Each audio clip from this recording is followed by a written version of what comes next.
ETF index mutual funds నేర్చుకుని stock మార్కెట్లో రాణించాలనుకుంటున్నారా? వెంటనే ఈ నెంబర్కి కాల్ చేయండి. నమస్తే, welcome back to Suman TV. Present మనతో పాటు ఉన్నారు ఎనలిస్ట్ మందర్ కృష్ణారెడ్డి గారు. నమస్తే సార్. నమస్తే అమ్మా. సార్, మొన్నటి వరకు ట్రంప్ నుంచి మన భారతీయులకు చాలా ఇబ్బందికరంగా ఉంది, రానివ్వట్లేదు అమెరికాకి అనేది వింటూనే ఉన్నాం. ఇప్పుడు మళ్ళీ కెనడా కూడా అదే రూట్ లో వెళ్తుంది. ఇప్పుడు మన వాళ్ళకి షాక్ ఏంటంటే, ఎవరైనా రావచ్చు అనే దగ్గర నుంచి అవసరమైన వాళ్ళే రావాలి కెనడా అనే కొంచెం ఇమిగ్రేషన్ రూల్స్ కానీ ఇవన్నీ కూడా మార్చేస్తున్నారు. సో ఎందుకంటారు ఇవన్నీ? దీనివల్ల మన వాళ్ళకి వచ్చే సమస్యలు ఏంటి? అమెరికాను చూసి మిగిలిన దేశాలన్నీ కూడా జాగ్రత్త పడుతున్నాయి. అమెరికా ట్రంప్ రెండోసారి ప్రధానిగా బాధ్యతలు చేపట్టేదాకా ఎవరు వచ్చినా పర్వాలేదు మా దేశానికి అన్నట్టుగా అందరినీ ఆహ్వానించడం ప్రారంభించింది. అనేక రకాల పద్ధతుల లోపల వీసాలు జారీ చేయడం జరిగింది. శాశ్వతంగా ఎవరైనా నివాసం ఏర్పరచుకుంటా అంటే కూడా వాళ్ళకి ఎంతో కొంత అమౌంట్ ఉండేటట్టుగా రకరకాలుగా మార్చుకుంటూ వచ్చారు. అట్లా కూడా ఛాన్సెస్ ఇచ్చారు. కెనడా అయితే అమెరికాలో చాలా తక్కువ భాగం, అమెరికా డిమాండ్ చేసిన దాంట్లో చాలా తక్కువ 1/4 కెనడా తన దేశానికి వచ్చి ఎవరైనా శాశ్వతంగా ఉండమని రిక్వెస్ట్ చేసింది. ప్రపంచంలో అందరికన్నా ఎక్కువ భూభాగం కలిగినటువంటి దాదాపుగా కెనడా చెప్పాలంటే చాలా పెద్ద వైశాల్యం కలిగినటువంటి, కానీ దాంట్లో 3/4 భాగం ఎప్పుడూ మంచుతో కప్పుబడి ఉంటుంది. అంటే జనాభా నివసించడానికి యోగ్యమైనటువంటి ప్లేస్ కాదు. 1/4 ప్లేస్లో మాత్రమే జనాభా నివసిస్తారు. విపరీతమైన చలి, దాదాపుగా చలికాలం మనకు 3 నెలలు ఉంటే అక్కడ 9 నెలలు చలికాలంగా ఉంటుంది ఒక రకంగా చెప్పాలి. మిగిలిన వేసవి కాలంలో కూడా చాలా నీరెండ వస్తుంది, అంతకన్నా ఎక్కువ ఉండదు. సో అలాంటి చలికి అలవాటు పడి అక్కడ ఉండాలంటే బయట దేశాల నుంచి వచ్చి ఉండటం చాలా కష్టంతో కూడుకున్న పని. సో ఇండియన్స్ అయినా ఇతర దేశాల నుంచి వచ్చి అక్కడ వలస వచ్చిన వాళ్ళైనా అంతా కలిపితే కొన్ని లక్షల మీదనే ఉంటారు తప్ప అంతకన్నా ఎక్కువ ఉండరు. ఎప్పుడైతే అమెరికా నిర్ణయం తీసుకుంది, ఎందుకంటే అమెరికా కెనడా రెండు పక్కపక్కన ఉన్న దేశాలు, బఫేలో అనేటువంటి జిల్లా బార్డర్లో ఉంటుంది. అక్కడే మనకు జలపాతం కనబడుతుంది. ఆ జలపాతం అటువైపు ఇటువైపు కెనడాకు సగం ఉంటుంది, అమెరికాకు సగం ఉంటుంది.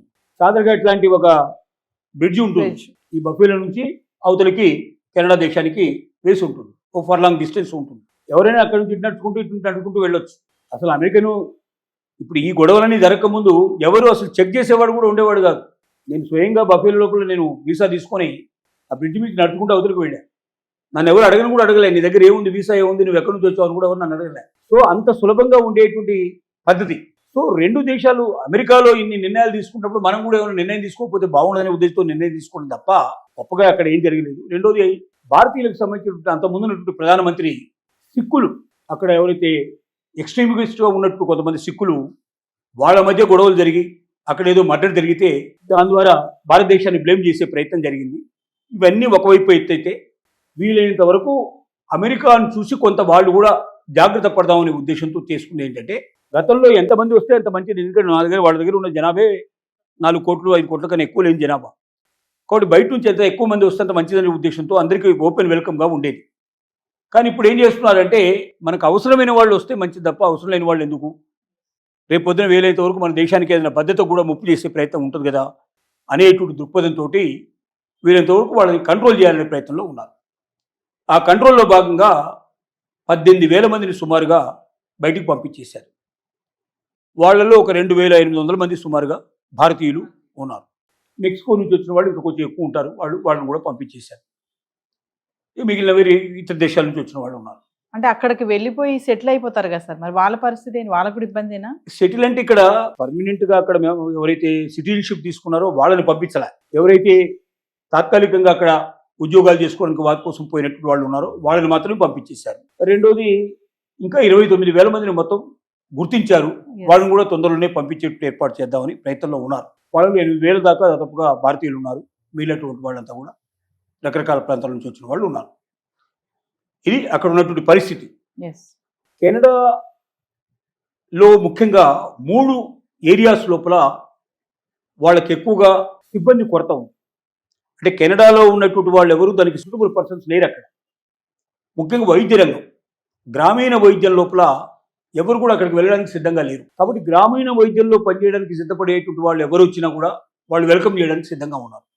నర్సులు కానీ, డాక్టర్లు కానీ, టెక్నికల్ సిబ్బంది కానీ, రకరకాలుగా బట్ డయాగ్నిక్ సెంటర్స్లో పనిచేసే వాళ్ళు, అట్లాంటి వాళ్ళందరూ కూడా ఎవరు వచ్చినా వాళ్ళని ఇన్వైట్ చేయడానికి సిద్ధంగా ఉంది కెనడా రంగం.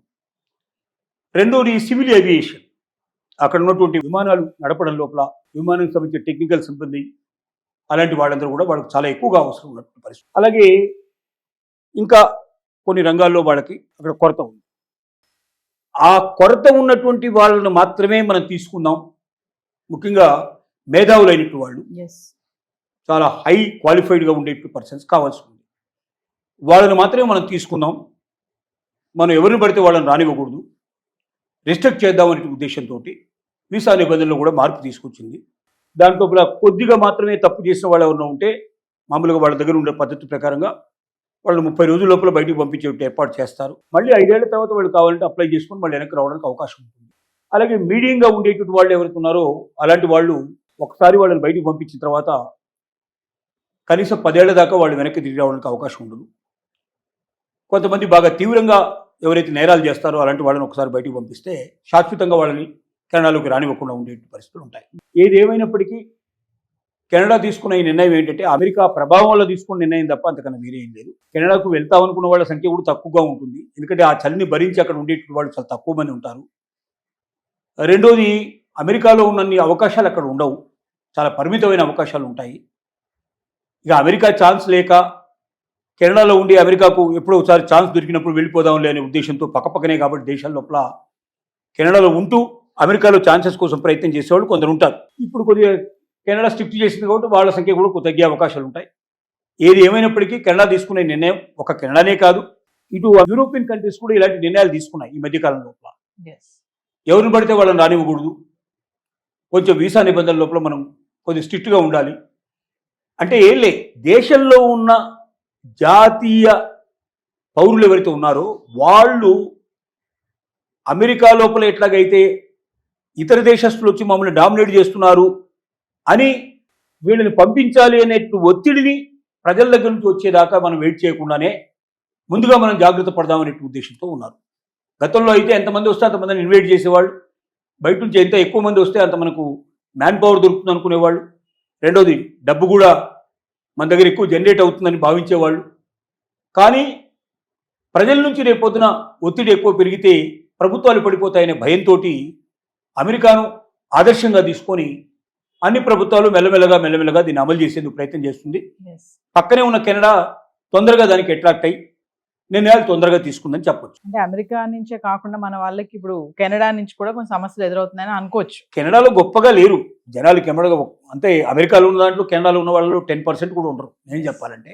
అయినా కూడా కొంతమంది ఉన్నారు, వాళ్ళు కూడా ఇప్పుడు మెల్లగా అక్కడ నుంచి అన్క్వాలిఫైడ్ అంతా బయటికి వెళ్ళిపోవాల్సిన పరిస్థితి ఏర్పడుతుంది. Thank you.